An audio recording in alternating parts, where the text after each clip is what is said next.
Hi, everyone. Welcome. This is the online information session for the Clarkson University Capital Region Campus engineering programs.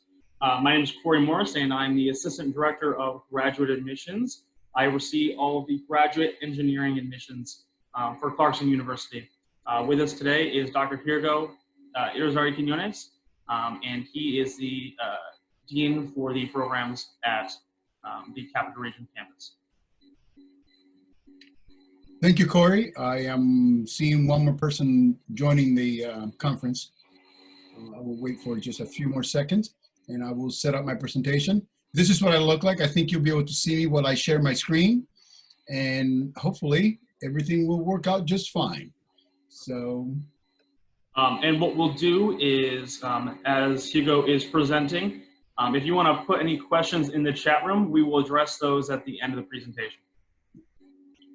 Actually, if you can do that, or you could just interrupt me because there are just a few of you. So I'm much rather just address your questions right away. So feel free to just jump in and stop me. We'll try to make it quick, but just to make sure that your information gets, you get the information that you're looking for.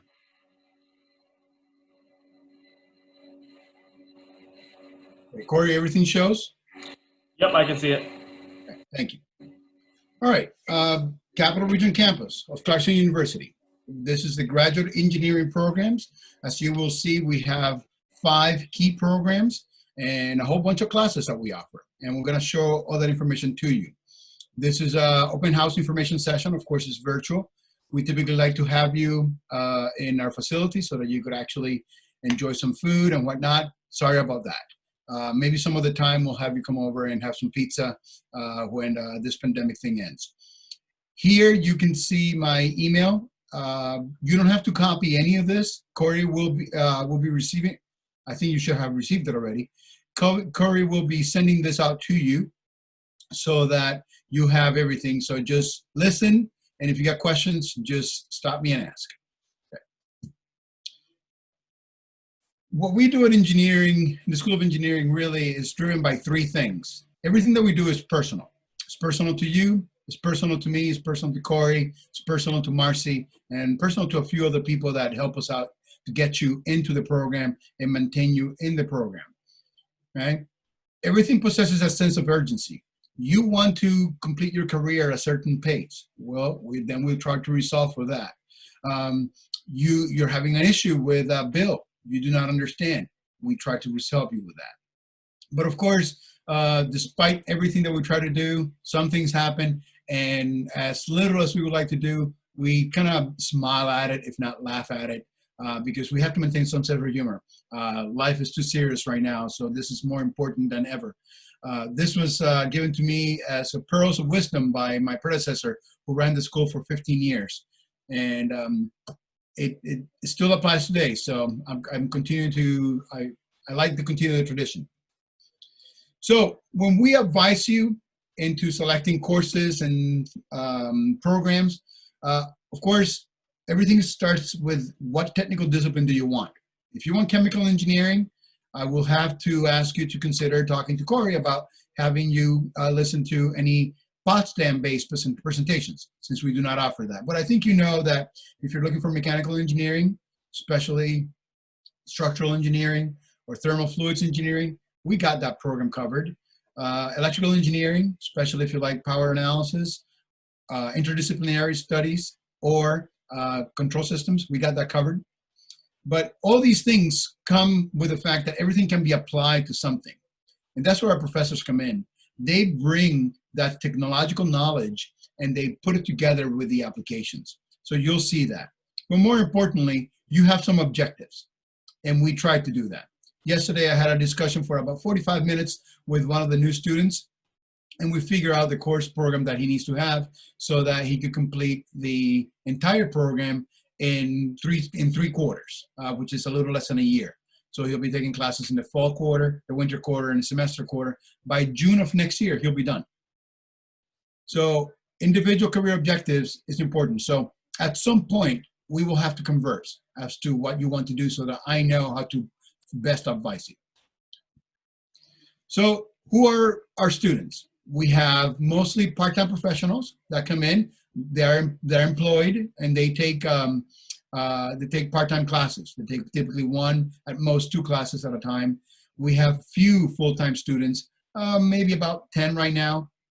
I think we might be up to 12 by next year. Some people will be graduating from Siena College and will be joining us.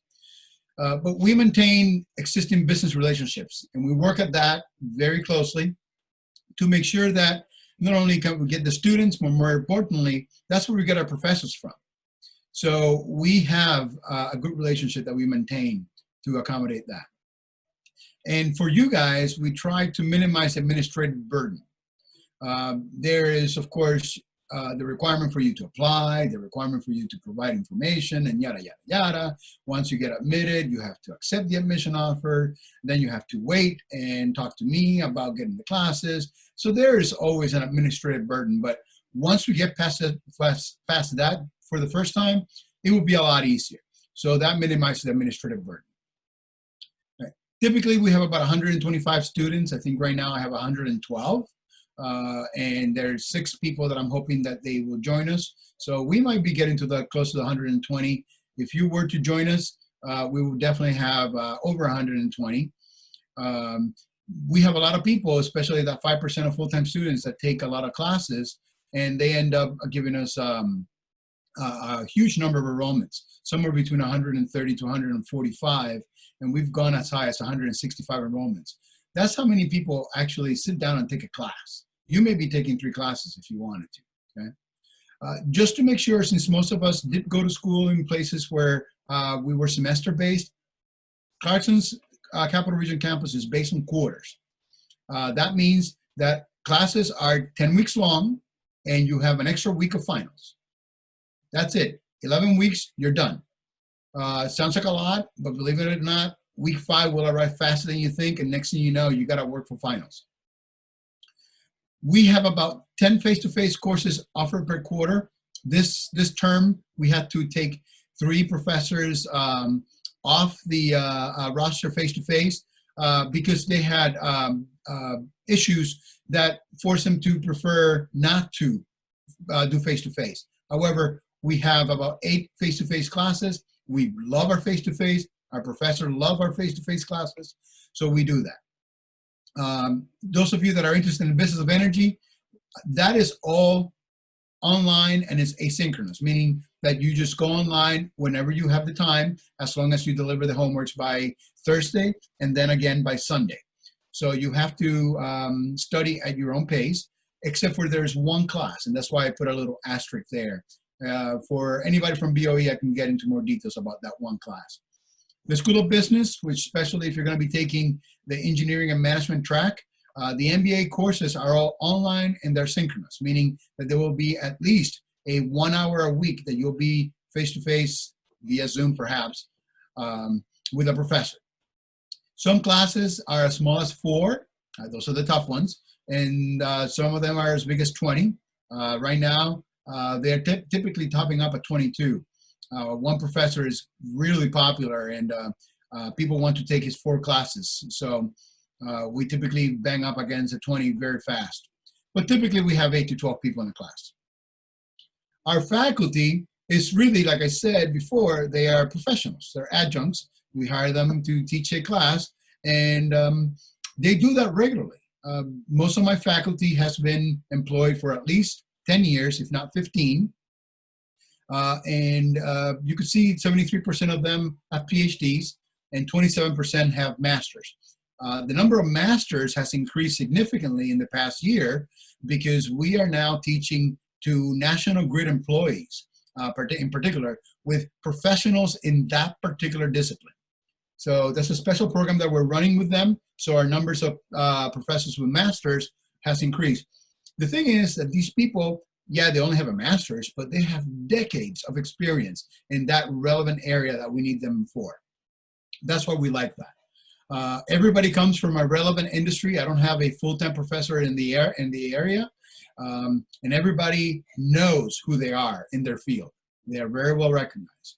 And more importantly, they all know how to integrate the technology that they introduce to you in the theory with the application that you ultimately want to be able to resolve. So they teach you that thought process to take the technical aspects of the class and apply them to resolve the real problems. Okay? Every term, at the end of every term, we ask every student to evaluate the professor in the course. The results are anonymous. I get them first, and then I process them yet one more time to then provide constructive criticism to maintain our continuous improvement approach to make sure that the students get the best education that we can provide.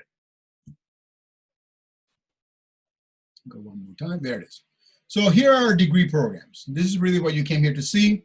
The two main ones are the electrical engineering program and the mechanical engineering program.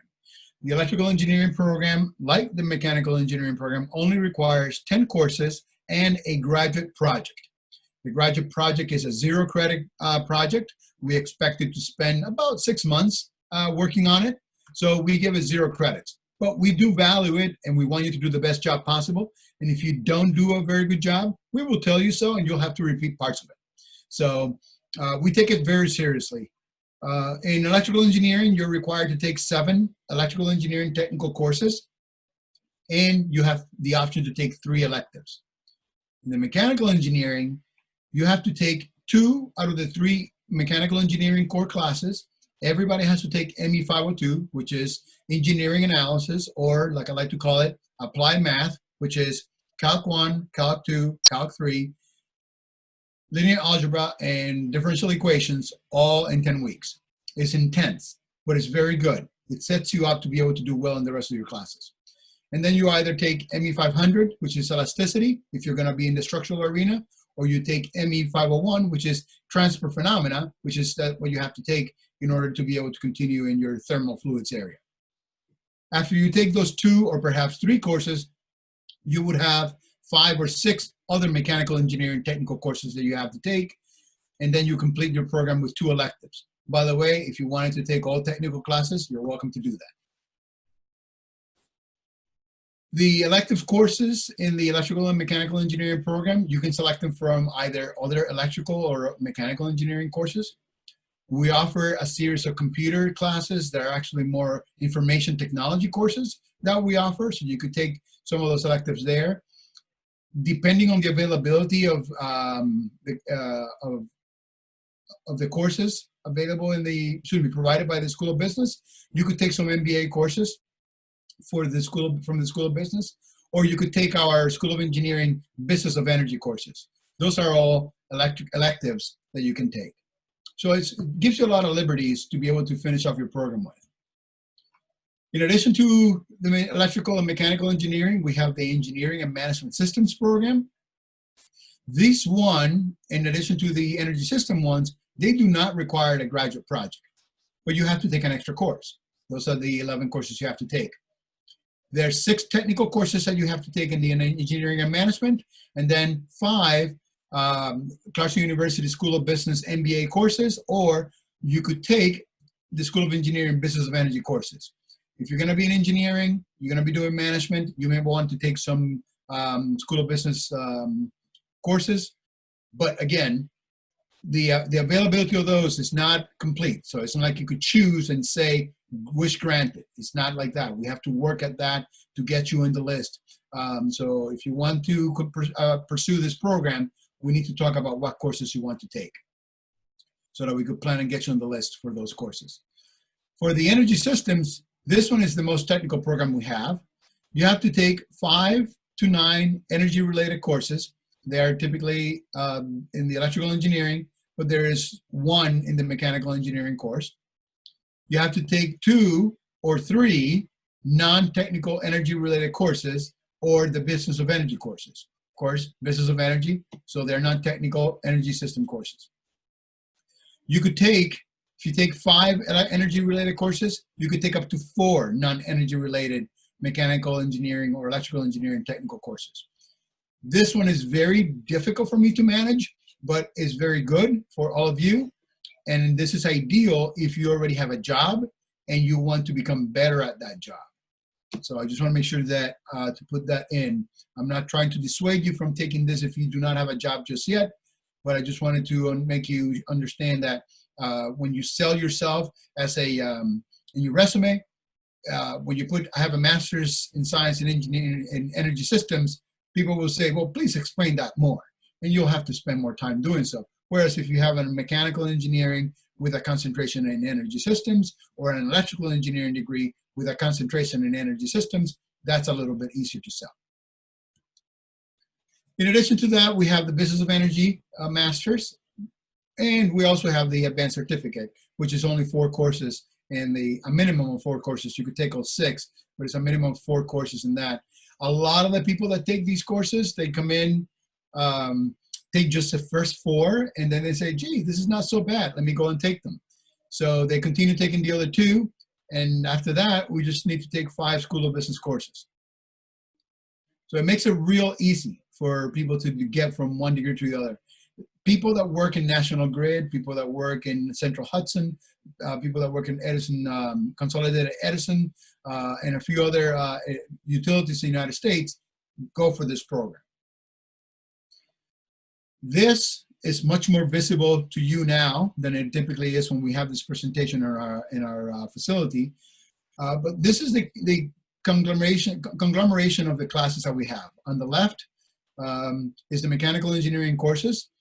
They are the core courses, as I mentioned, material-related courses, structural engineering courses, fluids-related courses, and thermal engineering courses.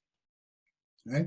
In the middle, on the upper side, you have the electrical engineering courses, and you have power and energy conversion courses, power system courses, controls, and depending if we have interest, we could offer a solid-state electronics, and we are also considering an electromagnetics course to add as well.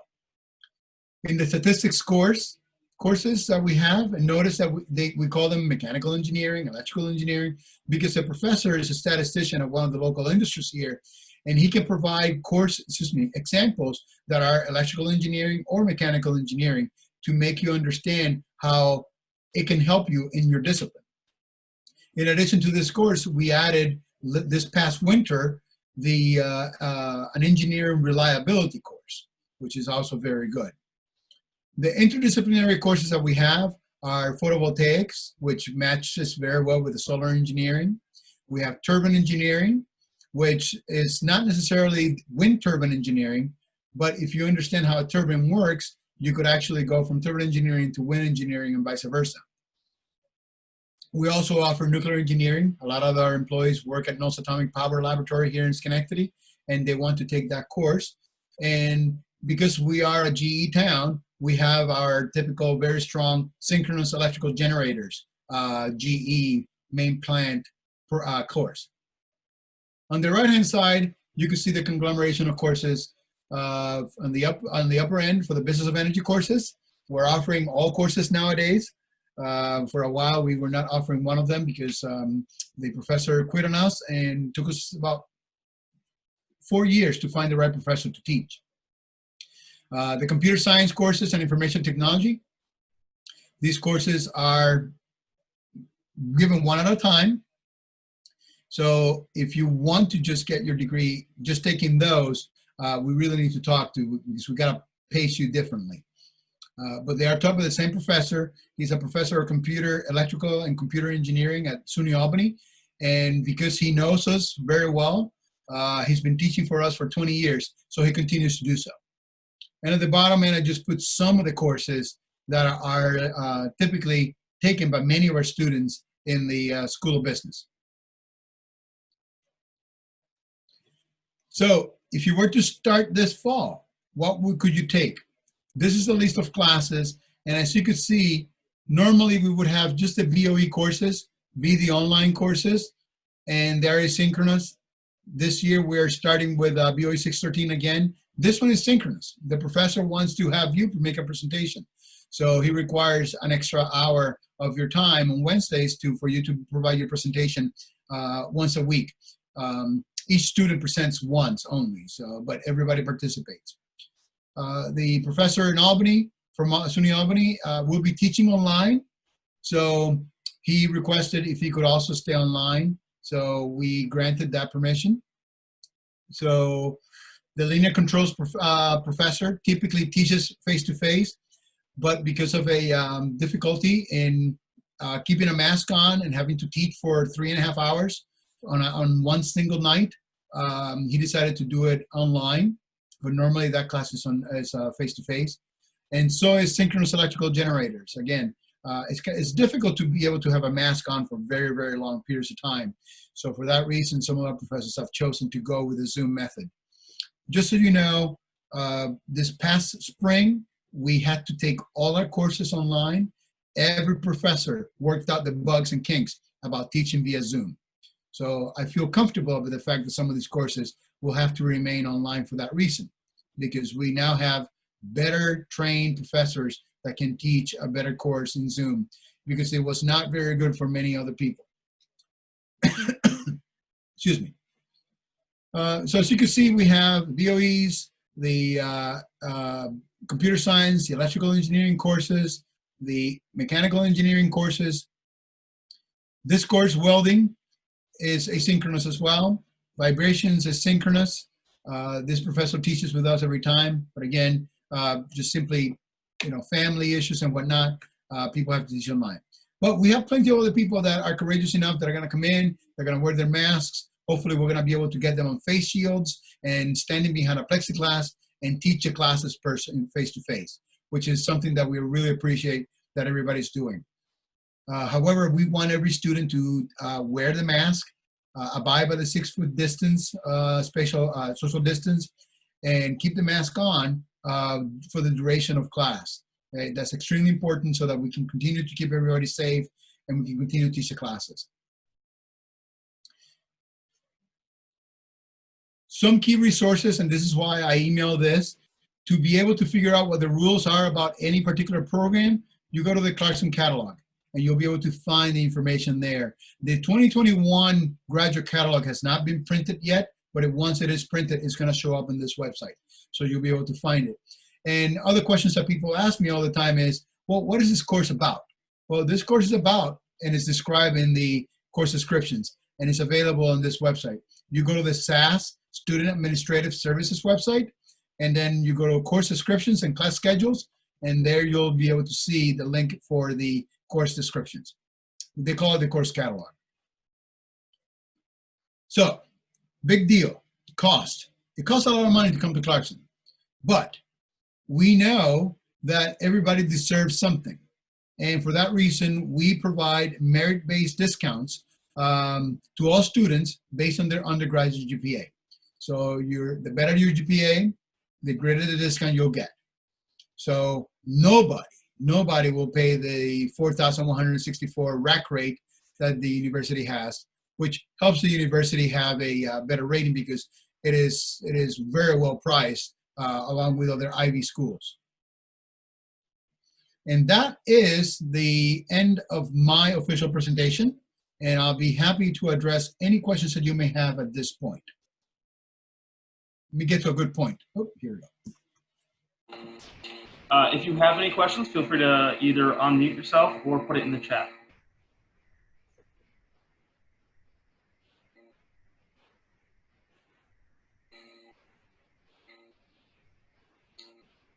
If you don't have any questions now, I understand. I do believe that all of you will be at some point contacting me about the programs, and I look forward to that. But if you have a general question right now, I'll be happy to entertain. Yes. Or if you have any questions that you don't want to ask right now, feel free to email us. You should have received an email from my email. Reach out to me right after this. So we have one. Is there a time requirement for completion? Okay, if you talk about, let me just address several parts. For completion of the application process, no, you can take as long as you want. Corey wants you to do it the sooner the better. So that's the application process. To complete the program, you have to start it and end it within 5 years, okay? That's a Clarkson requirement. So you have 5 years, and you have 3 terms per quarter. That's 15 quarters, and you have to take either 10 or 11 courses. So you have 4 to spare, and you're welcome to take some of them off. What is the last day to register for the fall course? That is an interesting question. Let me just look at a calendar so that I can give you my interpretation of that figure. Trying to get out of here.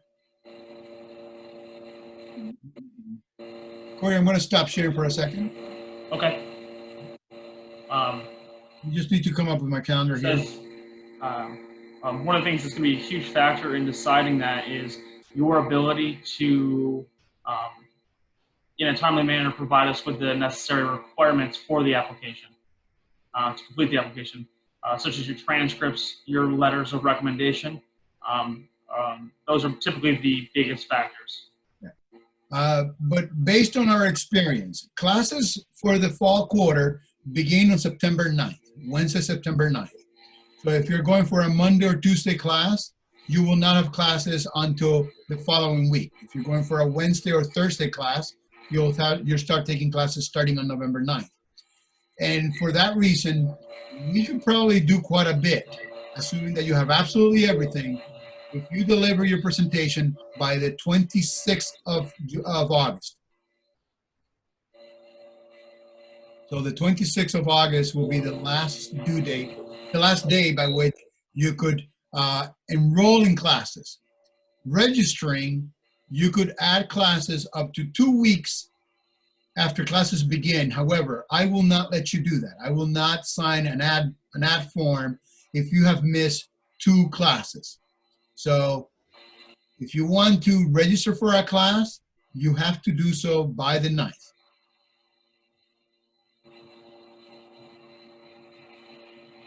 Did I answer your question, Mr. Mahan?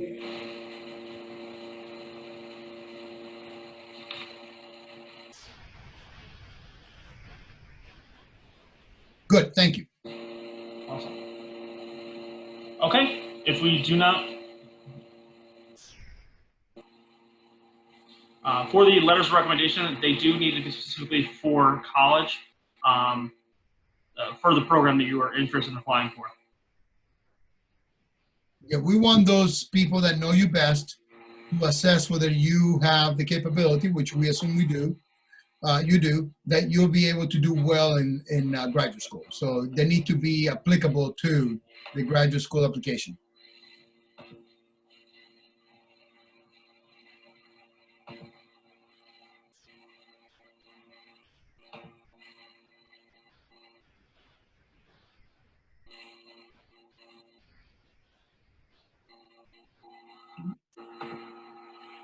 Anybody else? Bueller? Love that movie and love that quote. Okay. Well, thank you everyone for attending the session this evening, and have a wonderful night. And thank you, Hugo. Thank you, Corey, and thank you all for taking time and listening to this. Oh, hold on. The Montgomery GI Bill is something that I do not know anything about. However, there are people that do know how to implement those processes. So if you have a GI Bill, we'll put you in contact with the right people, and they'll be able to certify your courses. One thing that I know is that if you want to get your housing allowance, the maximum housing allowance, you have to take a face-to-face class and an online course. You can take 2 face-to-face classes or 1 face-to-face and 1 online course. If you take 2 online courses, that will reduce your housing allowance. And I know that's important to those people that receive the GI Bill, so that's why I mentioned that. But we have a specialist in that area. Good. All right. Again, thank you everyone, and have a great night. Thank you, Hugo. Thank you, Corey.